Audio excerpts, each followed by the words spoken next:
Live from New Delhi, you're watching DD India News, India's voice to the world. I'm Tanvi Taneja, coming up in the next hour. India reacts on Donald Trump's statement on bilateral trade, says the government will take all necessary steps to secure national interest, attaches utmost importance to protecting and promoting the welfare of farmers, entrepreneurs and MSMEs. Trump also hits Brazil and South Korea with high tariffs ahead of the August 1st deadline, puts 50% tariffs on Brazil and 15% on imports from South Korea. US Federal Reserve keeps interest rates unchanged despite pressure from the Trump administration. Seoul breaks century-long record with 22 tropical nights with temperatures above 25 degrees Celsius in July. While in Europe, a study finds that 2,300 people may have died across a dozen major cities during the extreme climate-fueled heat waves in June. And in cricket, Ben Stokes ruled out of the fifth test against India at the Oval. England make 4 changes in their playing 11 for the series decider test match starting today.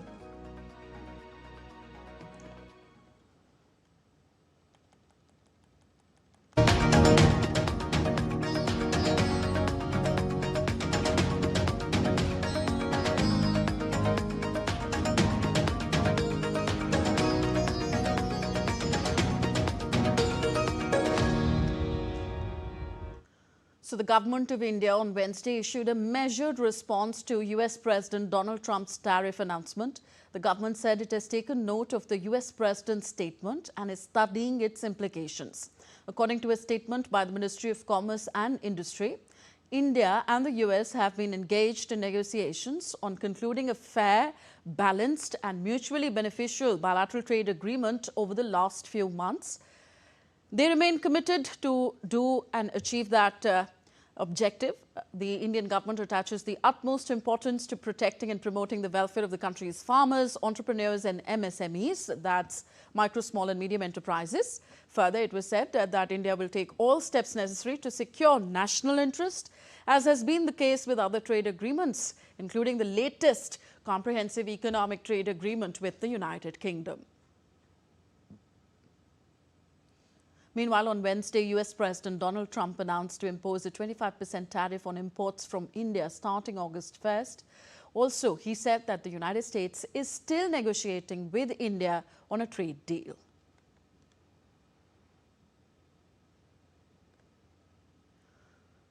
US President Donald Trump signed an executive order implementing an additional 40% tariff on Brazil, bringing the total tariff amount to 50%.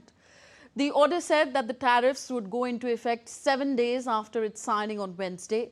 The order would apply an additional 40% tariff on the baseline 10% tariff already being levied by Donald Trump. But not all goods imported from Brazil will face the 40% tariff. Civil aircraft and parts, aluminium, tin, wood, pulp, energy products and fertilizers are among the products being excluded. Meanwhile, Brazilian President Luiz Inácio Lula da Silva hit back at the move, saying that he would defend the sovereignty of the Brazilian people in the face of measures announced by the President of the United States. The United States has agreed a trade deal with South Korea that will subject South Korean imports to a 15% tariff on imports as part of an agreement with the Asian trading partner. As part of the arrangement, South Korea will also invest $350 billion in the United States and purchase $100 billion of liquefied natural gas and other energy products. The announcement comes just a day before a 1st August deadline for countries to reach agreements with the US or be hit with higher tariffs. South Korea had been facing a 25% levy if it had not struck a deal.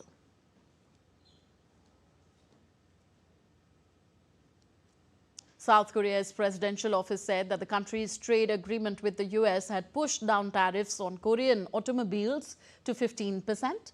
South Korean President Lee Jae-myung said that the deal would put his country on an equal or better footing compared with other countries. Next, Canadian Prime Minister Mark Carney said on Wednesday that the tariff negotiations with US President Donald Trump's administration have been constructive, but the talks may not conclude by an August 1st deadline. Look, these are complex, they're comprehensive, they're constructive negotiations with the Americans are ongoing. It's possible that they may not conclude by the 1st of August. But we'll see. The team's there. We're working hard. Conversations today, myself. All right, DD India's Akshay Dongre joins us for some perspective here. Akshay, Donald Trump's 25% tariff announcement was met with a measured response from India. While negotiations with the US are still ongoing, should we see this move by Donald Trump only as a temporary negotiation tactic? Well, as of now, at the face value, at least, Tanvi, as for a country like India that has had historic relations with the US, this is sort of unprecedented as far as this 25% tariff is concerned, and the way it has been done, for the reason it has been done, have nothing short of a betrayal as far as India's trust is concerned. So, while we have seen that the decisions of Trump administration, especially President Donald Trump, have been temporary in nature. They have they have been announced and then they have been backtracked. But given the seriousness of the situation and the implications on India's trade ties with the US, we cannot take these measures in any way as temporary measures, because doing so we are putting our own trade interests at a risk. Putting them on the sort of promise of a man who cannot keep his word, whose decisions have been historically taken back by himself or his administration. And then, we have seen that it can be quite unpredictable when it comes to Donald Trump and his trade policies. So while the decision may be temporary, we are taking them with utmost seriousness. And while the measure has been responded by the government of India, it has been done in a deliberate manner to ensure that the trade, especially the businesses across India, do not get impacted much. This thing, India has been making preparations for it. India has been making amends as far as its own trade ties with other countries are concerned, to ensure that it doesn't put all of its eggs in one basket, and the situation that is prevailing doesn't impact the Indian markets much. So while we are seeing that in the Indian stock market, the Sensex has come down about 500 points, it's not that major crash that would have been anticipated earlier, because the kind of diversification that has been done in India's trade with other countries as well, to replace the US as a country that imports a lot of Indian goods to find other markets around the world as well. Back to Zanvi. Okay, and now with the trade deals of the US fructifying with the EU, the UK, Japan and other smaller Asian nations as well, can we say President Trump is on the verge of winning his trade war? Well, not at all, Tanvi, because these can be short-term gains. These can be, these can be showed to the domestic population of the US as something great that has been achieved. But the geopolitical implications are much more dire, especially for the US. Now, US has been a country that has not put tariffs, and the reason for that has been US was a monopoly as far as the world's biggest market is concerned, a big market force. It was not insecure. It was quite confident in itself, and that was the reason why a large, in fact. Akshay, we seem to have lost your audio there. Yes, let's try and connect back with Akshay. Akshay, can you hear me? Can you hear me, Tanvi? Yes, I can. If you could repeat what you were saying. So, Tanvi, we can see these decisions that have been taken by other countries as short-term gains. But as far as the long-term implications of, especially geopolitical implications are concerned, these kind of decisions not only have showed that US is a very, very unpredictable market whom we can have trade with, not just to India, but to other countries as well. And many of the countries who have even conceded, they also have gotten a very bitter experience of doing business with the US. And it was in a way a blackmail to all of the countries around the world to either accept the demands in favor of the US market or face tariffs. Now that is in a way a blackmail that was done by Donald Trump administration to the rest of the world. And it seems that it is a better lesson for everyone to learn from this. And while the US was considered to be one of the most stable economies, one of the most reliable economies, that title has been lost given the fact that these kind of unpredictable and different sort of impulsive behaviors or impulsive decisions that have been taken by the administration of one of the world's largest economy. Yes, impulsive can be the middle name for Donald Trump. Thank you very much, Akshay Dongre, for reporting on this story. Also, U.S. Commerce Secretary Howard Lutnick said during an interview that United States has made trade deals with Cambodia and Thailand ahead of President Donald Trump's August 1st tariff deadline. Donald Trump solved a war between Thailand and Cambodia all weekend long. By the way, he solved the conflict worldwide 1 a month since he's been president. That's a pretty good track record. It's unbelievable. And because he uses trade, he gets to invite me on the phone, and I listen all day Saturday while he's calling Cambodia, Thailand, Cambodia, Thailand. And what happens on Monday? They announce a truce. And you know what we did today? We made trade deals with Cambodia and Thailand. On to West Asia now. In a dramatic policy shift, Canada intends to recognize the Palestinian state at the UN General Assembly in September. Prime Minister Mark Carney stressed that the move was necessary to preserve hopes of a two-state solution to the Israeli-Palestinian conflict. He said that it has been a long-standing Canadian goal that was being eroded. It makes Canada the third country, following recent announcements by France and the United Kingdom, that could also recognize a Palestinian state in September. Prospects for a two-state solution have been steadily and gravely eroded, including by the pervasive threat of Hamas terrorism to Israel and its people, culminating in the heinous attack of October 7, 2023, the terrorist organization Hamas's long-standing violent rejection of Israel's right to exist and its rejection of a two-state solution. A belief in a two-state solution, the inalienable rights of both peoples, and the fact that peace and security could only be achieved through it. That prospect, that possibility of a two-state solution is being eroded before our eyes. Now, Israel, in its response, blasted Canada's announcement as part of a distorted campaign of international pressure. In a statement, Israeli Foreign Ministry said that this announcement represented a reward to terrorist faction Hamas and harms the efforts to achieve a ceasefire in Gaza and a framework for the release of the remaining hostages.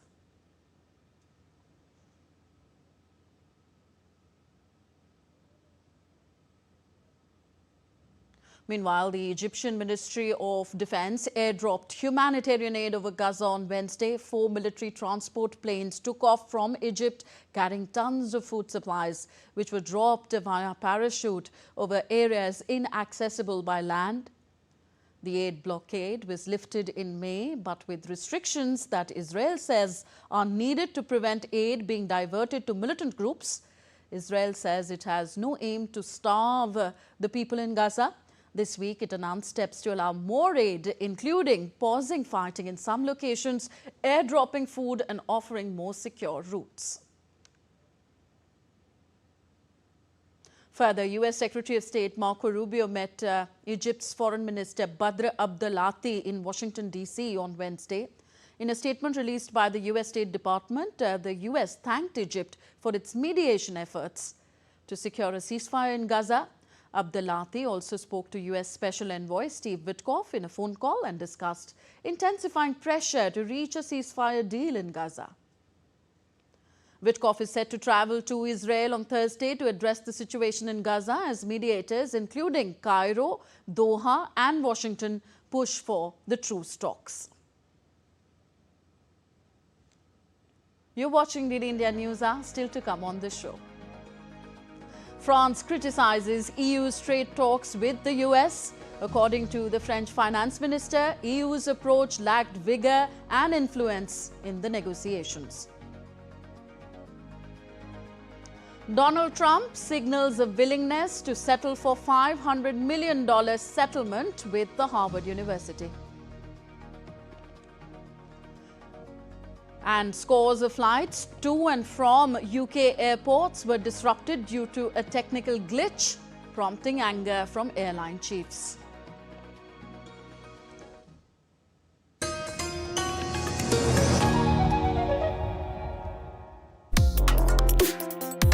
Complex issues, hidden agendas, twists and turns, strategic games. We think all dots are linked. We just need to connect them. Join me every week as I connect the dots to unravel hidden designs in statecraft, mysteries, and decode issues that matter to you. Watch Connecting the Dots with me at these times on DD India.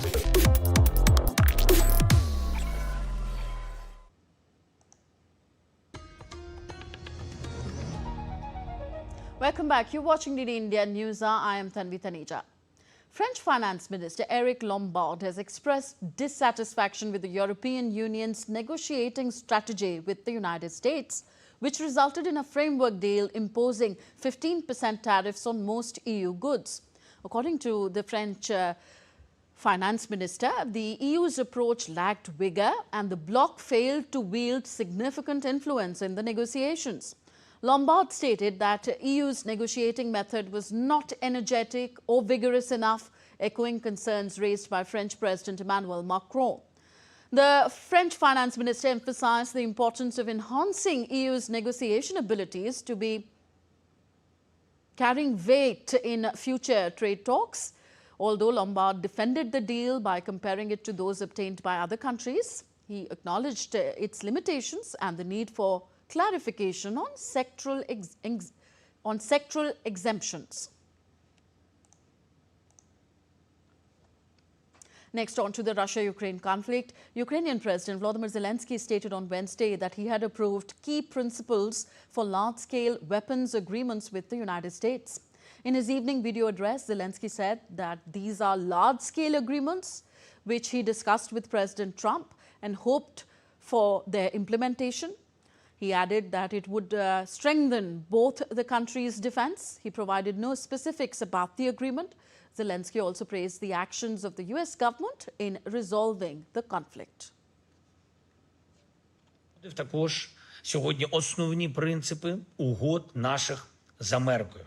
Україна, Сполучені Штати по зброї. Масштабні угоди, і я говорив про них з президентом Трампом, і я дуже розраховую, що ми зможемо все це виконати. Це точно посилить обидві наші країни, а отже наших союзників, наших партнерів. Meanwhile, Ukrainians rallied in Kiev and Lviv on Wednesday, the eve of a planned parliamentary vote to adopt a new law reinstating the independence of anti-corruption bodies. President Zelensky introduced the legislation to ease public unrest following mass protests against a proposed bill that would have given a politically appointed prosecutor control over the National Anti-Corruption Bureau of Ukraine and the Specialized Anti-Corruption Prosecutor's Office. Since the conflict began, Ukraine has intensified efforts to eliminate long-standing political corruption. Stamping out corruption is critical to Kiev's bid to join the EU and its effort to erase a legacy of autocracy and Russian rule. National Anti-Corruption Bureau of Ukraine and Specialized Anti-Corruption Prosecutor's Office have leveled charges against lawmakers and senior government officials of Ukraine. Back to the United States. President Donald Trump signaled a willingness on Wednesday to settle for $500 million in a legal fight with the Harvard University. The case involves over $2.5 billion funding his administration cancelled for the university over accusations that it allowed anti-Semitism and promoted diversity policies on campus. Harvard sued the Trump administration this year to have billions of dollars of frozen federal funds restored. Trump is at odds with the Harvard and other universities over pro-Palestinian protests and diversity, equity and inclusion policies. we're negotiating with Harvard now. They would like to settle, so we'll see what happens. US President Donald Trump also announced a health initiative for digital medical records alongside with private sector and companies such as that of Amazon, Google, Apple and OpenAI. The Making Health Technology Great Again launch event was hosted at the White House, and US Health and Human Services Secretary Robert F. Kennedy Jr. and Dr. Mehmet Oz, Administrator for the Centers for Medicare and Medicaid Services, were in attendance. According to the Centers for Medicare and Medicaid Services, the plan aims to promote a CMS interoperability to easily and seamlessly share information between patients and providers. Trump said that the initiative will allow information sharing between patients and providers while also giving patients access to their medical records. This will allow patients to easily transmit information from one doctor to another, even if they're different networks and using different record-keeping systems. No matter what system they use, they're all transferable. The new standards will also make it simple for patients to access their own personal health records. US and Chile announced the signing of a letter of intent to advance the biometric identification transnational migration alert program called BitMap.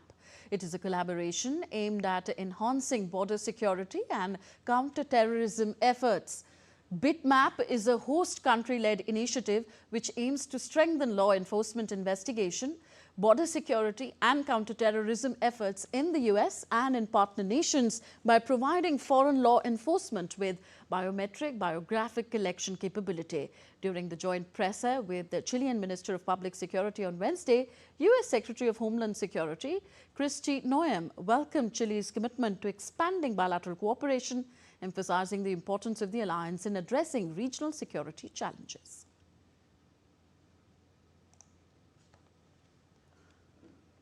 Further, the US administration on Wednesday announced sanctions on Brazilian Supreme Court Justice Alexandre de Moraes, who is overseeing the criminal case against former Brazilian President Jair Bolsonaro. The US imposed sanctions on Moraes, accusing him of authorizing arbitrary pre-trial detentions and suppressing freedom of expression. Moraes is overseeing the criminal case against Bolsonaro, who has been charged with plotting a coup. Moraes was sanctioned under the Global Magnitsky Act, which allows the US to impose economic penalties against foreigners it considers to have a record of corruption or human rights abuses. Brazilian President Luiz Inácio Lula da Silva slammed the sanctions as arbitrary and unjustifiable. Meanwhile, Bolsonaro has denied that he led an attempt to overthrow the government, but acknowledged taking part in meetings aimed at reversing the election's outcome. Argentine security forces on Wednesday clashed with a mix of retirees and supporters outside the Congress during a protest against President Javier Milei's expected veto of a recently approved law mandating pension hikes. According to the Argentine media reports, tensions escalated when security forces attempted to stop the protesters from moving towards the Legislative Palace. The Provincial Commission for Memory, a local public group, reported over 30 injuries and 7 detentions. These weekly demonstrations by retirees outside the Congress demand better pensions and oppose Milei's cuts to free medications, among other grievances. Notably, Milei has pledged to veto the pension hike, as he did with a similar bill last year. Since taking office, Javier Milei has pursued deep cuts in public spending to curb inflation through his austerity measures that have also impacted workers and retirees.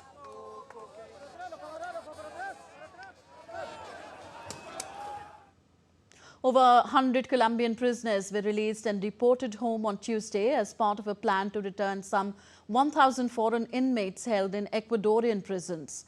The deportations, which began on July 25th, have sparked tensions between Ecuador and Colombia due to the lack of coordination and protocol. Colombia's foreign ministry has expressed strong protest, calling the deportation unilateral and unfriendly, and criticizing the lack of prior notification and humanitarian protocol. Whereas the Ecuadorian president, Daniel Noboa, said that his government has been following the legal process to return the Colombian nationals to their country of origin. On to Europe now. Scores of flights to and from the UK airports were cancelled on Wednesday due to a technical glitch, prompting anger from airline chiefs. According to the Air Traffic Control Service, the number of aircraft in London's airspace was limited by the service known as NATS as a result of a technical issue which was quickly resolved. Airports including London's Heathrow and Gatwick and Edinburgh were affected. Heathrow is Europe's busiest air hub. Airline chiefs reacted angrily to the cancellations, which came at the peak of the UK summer holiday travel season. Life returns to normal after a very powerful magnitude 8.8 earthquake off Russia's far eastern Kamchatka coast on Wednesday. This triggered tsunami warnings in Hawaii and along the entire western coast of the United States and as far away as the French Polynesia and Chile. The shallow quake damaged buildings and injured several people in the remote Russian region, while much of Japan's eastern seaboard, devastated by a 9-magnitude earthquake and tsunami in 2011, was ordered to evacuate, as were parts of Hawaii. By the evening, Japan, Hawaii and Russia all downgraded most tsunami warnings. But authorities in French Polynesia warned residents of several of the remote Marquesas Islands to move to higher ground and expect waves as high as 2.5 meters. Hawaii recorded waves of up to 1.7 meters, while in Japan, the largest recorded waves came to 1.3 meters. Flights out of Honolulu Airport resumed in the evening, the Transportation Department said. Kamchatka in Russia's far east sit on the Pacific Ring of Fire, a geologically active region that is prone to earthquakes and volcanic eruptions.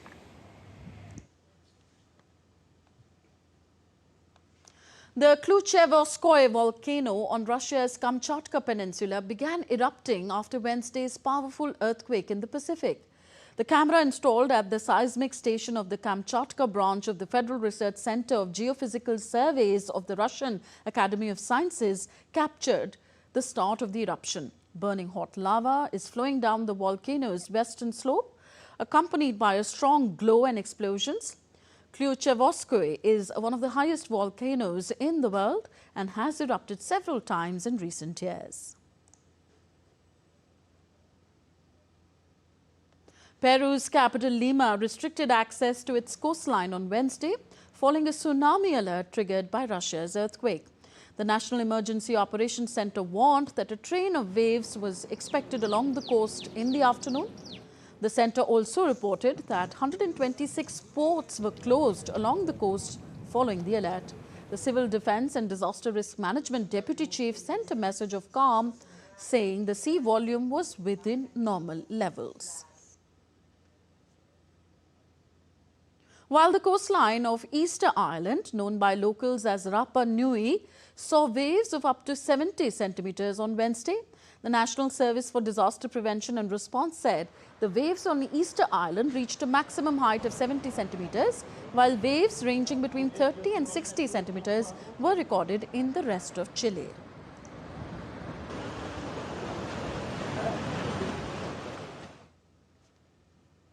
In Brazil, huge waves hit Rio de Janeiro's coastline on Wednesday due to a storm surge. The waves reached heights of up to 3.7 meters, prompting authorities to close nearby avenues. No injuries were, however, reported.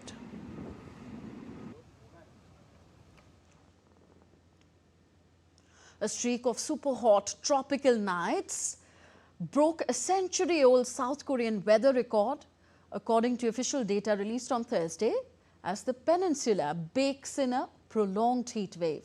Overnight temperatures in Seoul have sizzled above 25 degrees Celsius for 22 consecutive days in July, marking the longest such streak for the month since modern weather records began in October 1907.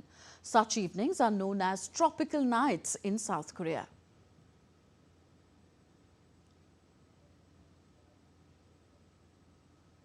And a heat wave scorching Europe had barely subsided in early July when scientists published estimates that 2,300 people may have died across a dozen major cities during the extreme climate-fueled heat waves. Scientists involved in the research said that the figure was supposed to grab some attention and sound a timely warning in the hope of avoiding more needless deaths. Heat can claim tens of thousands of lives during European summers, but it usually takes months, even years, to count the cost of the silent killer. The study, published just a week after temperatures peaked in Western Europe. While the underlying methods were not new, scientists said it was the first study to link heatwave deaths to climate change so soon after the event in question. Unlike floods and fires, heat kills quietly, with prolonged exposure causing heat stroke, organ failure, and ultimately death. The sick and the elderly are particularly vulnerable, but so are younger people exercising or toiling outdoors. You're watching DD India News Hour, still to come on the show. Updates from the Parliament's monsoon session. We speak to our correspondent to know what will dominate the agenda today. President of the Republic of the Philippines, Ferdinand Marcos Jr., to visit India from 4th to 8th of August. And New Delhi wakes up to a rainy morning. More showers likely as the city breathes its cleanest air in July in over a decade.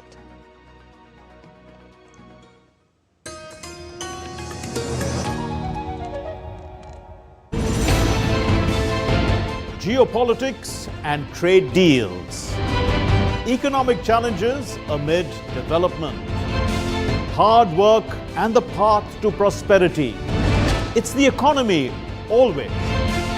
Between walkers, money is what money does and says. Supply creates its own demand. Between the bulls pulls and bears tears. When supply chains globalization and India rises to the podium. We'll get you centered with the economic brief at 8 p.m. every Thursday on DD India.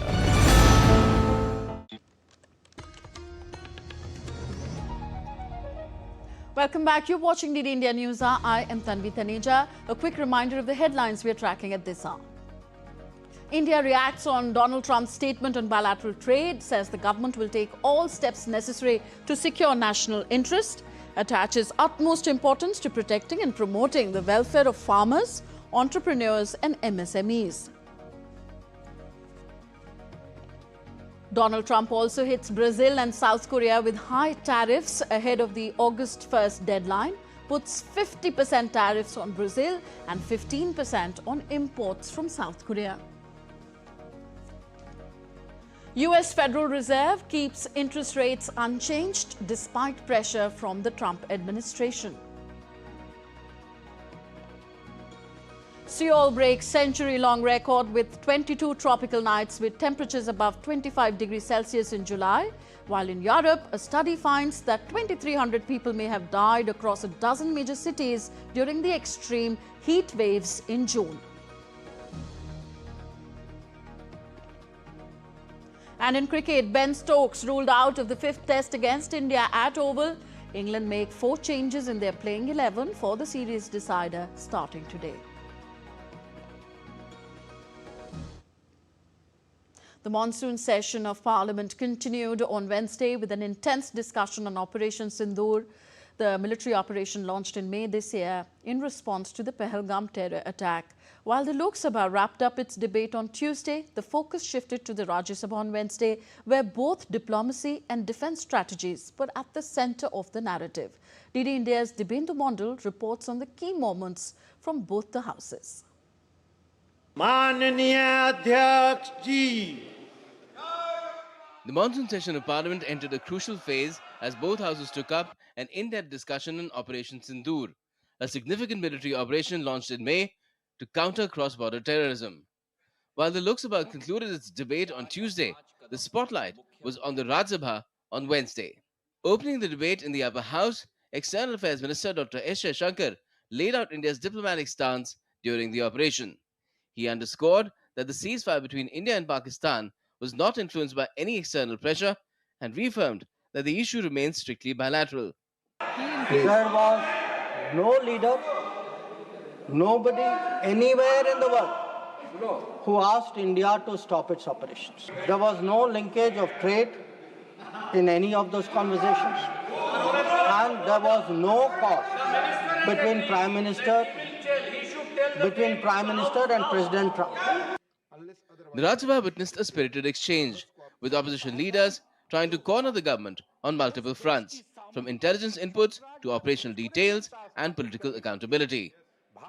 Responding to the opposition, BJP National President and Leader of the House, JP Nadda, strongly defended the government's handling of the operation.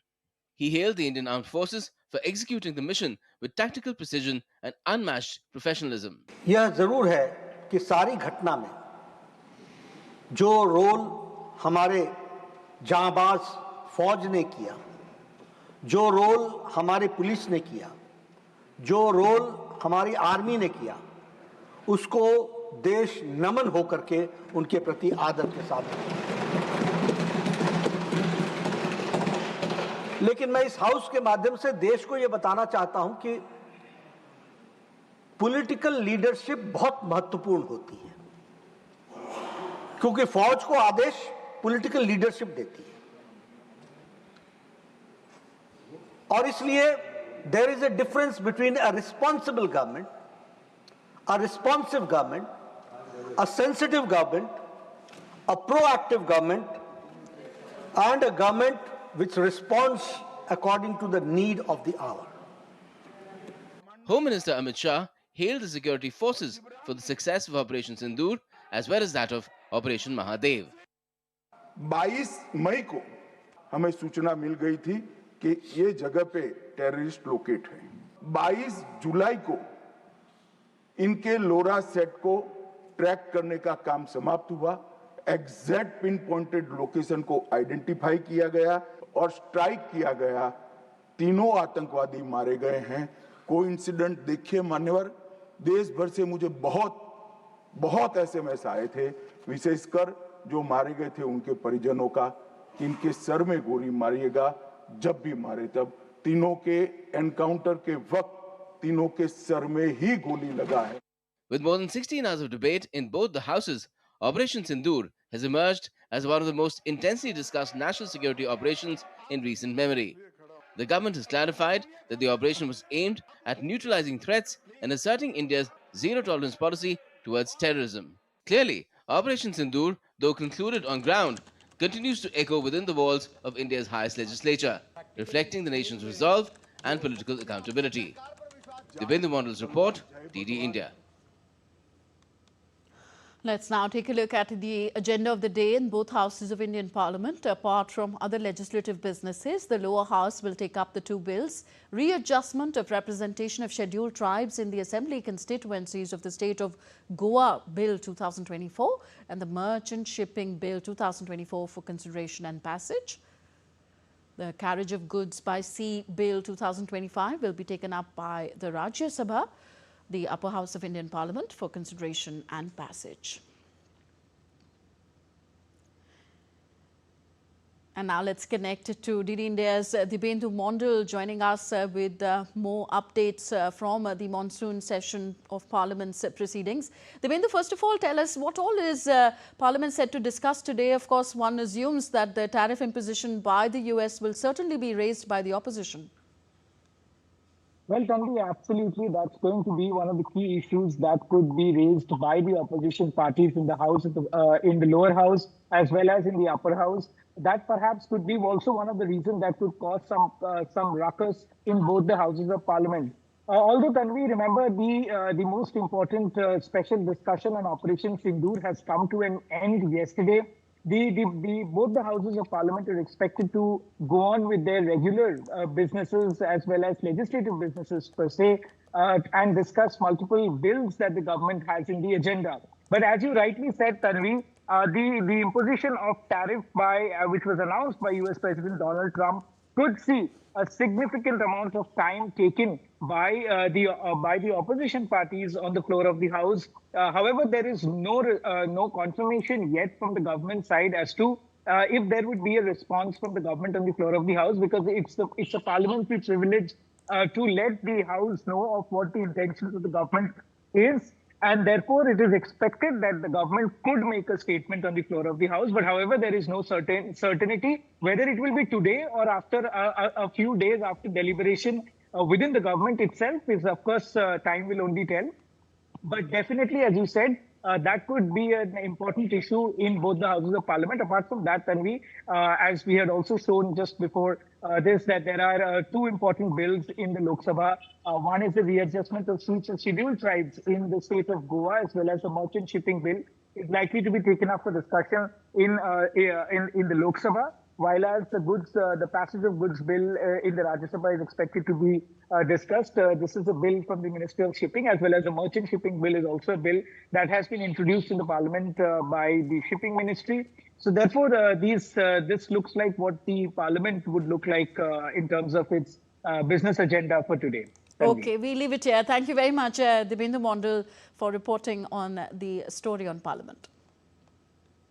Now, at the invitation of Prime Minister Narendra Modi, President of the Republic of the Philippines, Ferdinand Marcos Jr. will pay a state visit to India from 4th to 8th of August. He will be accompanied by First Lady Madam Luis Araneta Marcos and a high-level delegation, including several cabinet ministers, other dignitaries and senior officials, in addition to business representatives.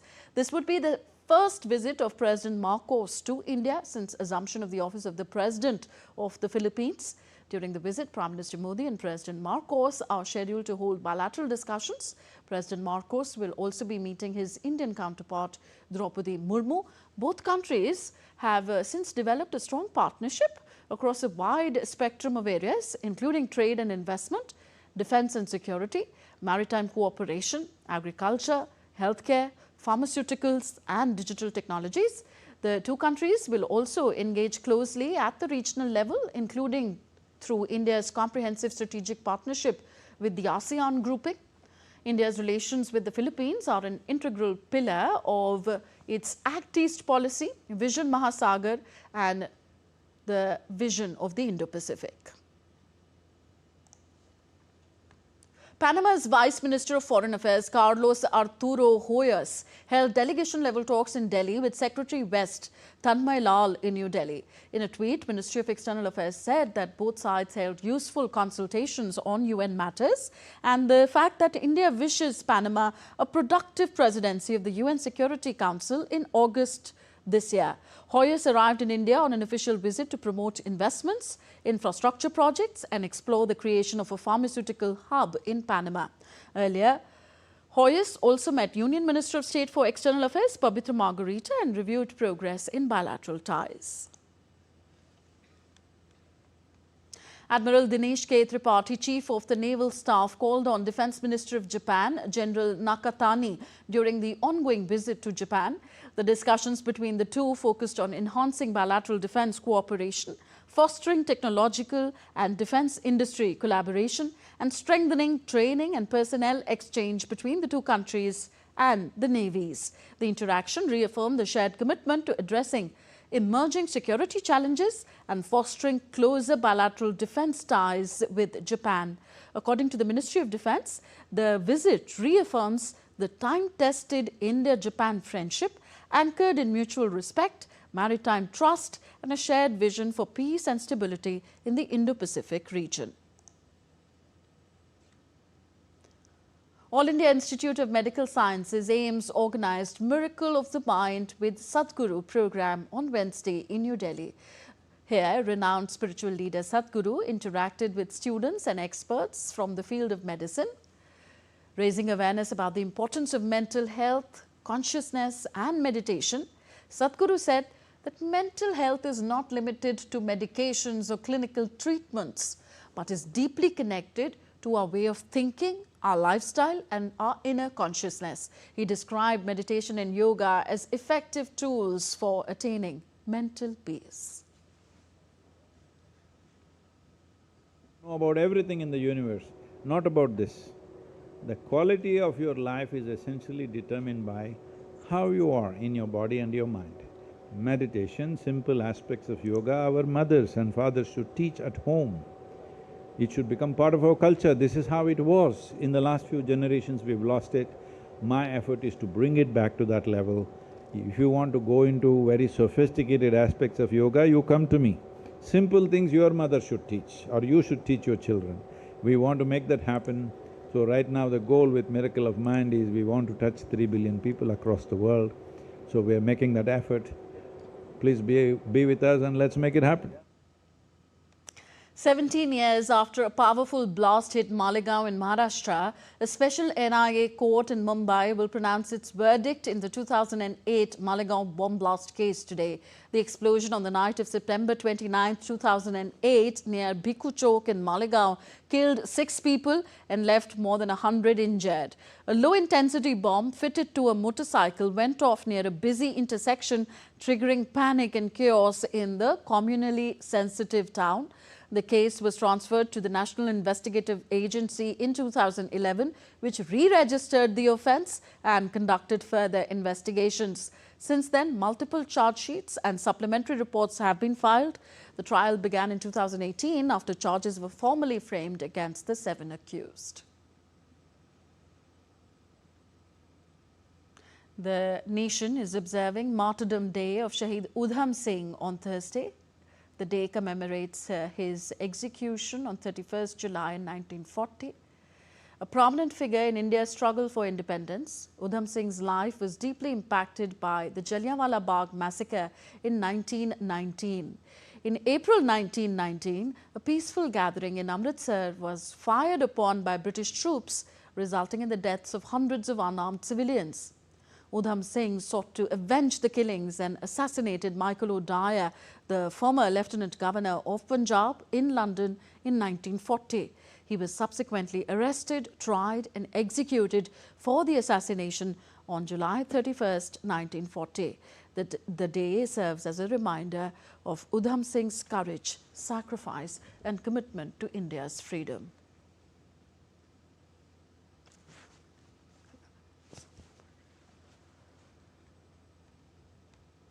And weather updates now. Heavy rainfall accompanied by thunderstorms lashed most parts of Delhi, bringing respite from a hot and humid weather that was prevailing in the national capital for the past few days. Amid the Delhi weather alert, the India Meteorological Department issued a red alert for the national capital. Propelled by regular rainfall on 23 of 31 days this month, the capital has recorded its cleanest air for the month of July over the past 10 years, according to data shared by the Central Pollution Control Board. Until July 30th, the monthly average air quality index has been 79, which is classified as satisfactory. The US Central Bank or Federal Reserve held interest rates steady on Wednesday, and Fed Reserve Chair Jerome Powell's comments after the decision undercut confidence that borrowing costs would begin to fall in September, possibly stoking the ire of President Donald Trump, who has demanded immediate and steep rate relief.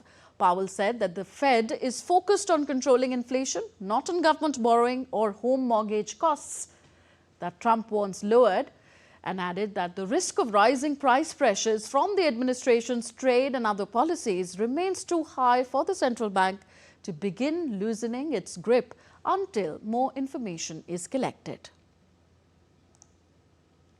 And on to the Indian stock markets now. Well, the benchmark indices opened lower today, with the Nifty 50 falling 0.6% and the Sensex shedding 500 points.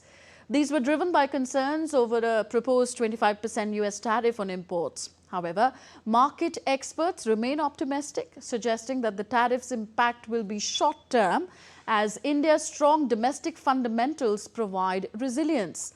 Investors are advised to stay cautious but focus on long-term opportunities amid global uncertainties. On to sporting action now. First, updates from cricket. With an aim to level the series, the Shubman Gill-led India will take on England without their skipper Ben Stokes in the 5th and the final test at the Kennington Oval in London starting Thursday. Following a sensational match-saving performance at Old Trafford, The Anderson Tendulkar Trophy heads into a thrilling finale at the Oval, where everything is still on the line. England captain Ben Stokes, who has been ruled out of the 5th Test against India, said that the team weighed risk and reward, and the risk was too high for him to play the match. It's one of those where the weighing up the risk reward, and the risk was way too high for damaging this any further than it currently is. Didn't want to put myself, and I wouldn't expect to put anyone else, any other of my players at risk with an injury like this. So, look, start rehabbing now and obviously focus on what we've got coming up in the winter. So the series has become increasingly heated as India refused an offer for an early draw in the 4th Test to allow Washington Sindur and Ravindra Jadeja to reach respective centuries, a decision that angered England. India captain Shubman Gill previously accused England of ignoring the spirit of the game. He also played down the incidents ahead of the 5th match. Not really, I think once you're done with the match, you're done with the match, and you move on to the next one, and you want to play the next one as competitive and as best as you can. And for us, I can say it doesn't really matter what we have done in the last match, good or bad. Whatever's happened in the last match has gone by. We want to move on, and we want to perform the best in the next one that we can. And our correspondent Narayan Singh joins us from New Delhi on the story. Narayan, trailing 1-2 in the 5-match series against England. What changes can be brought about in the playing 11 by Gautam Gambhir and his boys? Tanvi, talking about, as you mentioned, playing 11, already Bumrah will be rested for this match. Already India has announced that before the start of the series that Bumrah will play only 3 matches in the 5-match Test series, and Rishabh Pant will not be there. Also, Anshul Kamboj, who was there for the 4th Test match at Manchester, he will also, I think, not be the part kind of performance he delivered in the 4th Test match. All in all, we can say that the Prasidh Krishna could be there in the team. And talking about the England side, we can say that already they have changed half of their side. Changing the 5 bowlers, their captain Ben Stokes will not be the part of the team because of the shoulder injury, and the absence of their captain, we can say that reduces the strength of this England side to half. And also Bryden Cass, their fast bowler, will also not be there. And talking about Dawson, the spinner bowler they bought for the 4th Test match, he will also not be the part. And they bought the 3 more fast bowler. Already Chris Wokes is there, so they will go for all in all 4 pace attack in this Test match. Especially Jacob Battle is also there, the spinner, the handy spinner, who also we can say that plays big shot. We saw him in the IPL, but the pitch here is going to be a hard, and also a tinge of grass will be also there. So it will be, we can say that, going to be difficult for the batsmen in the initial period of the time, especially for the first 2 days. And it remains to be seen how the batters handles that situation, because there will be the literal seam in this wicket, because there will be grass. In the grass there will be moisture, and it helps the literal movement of the ball.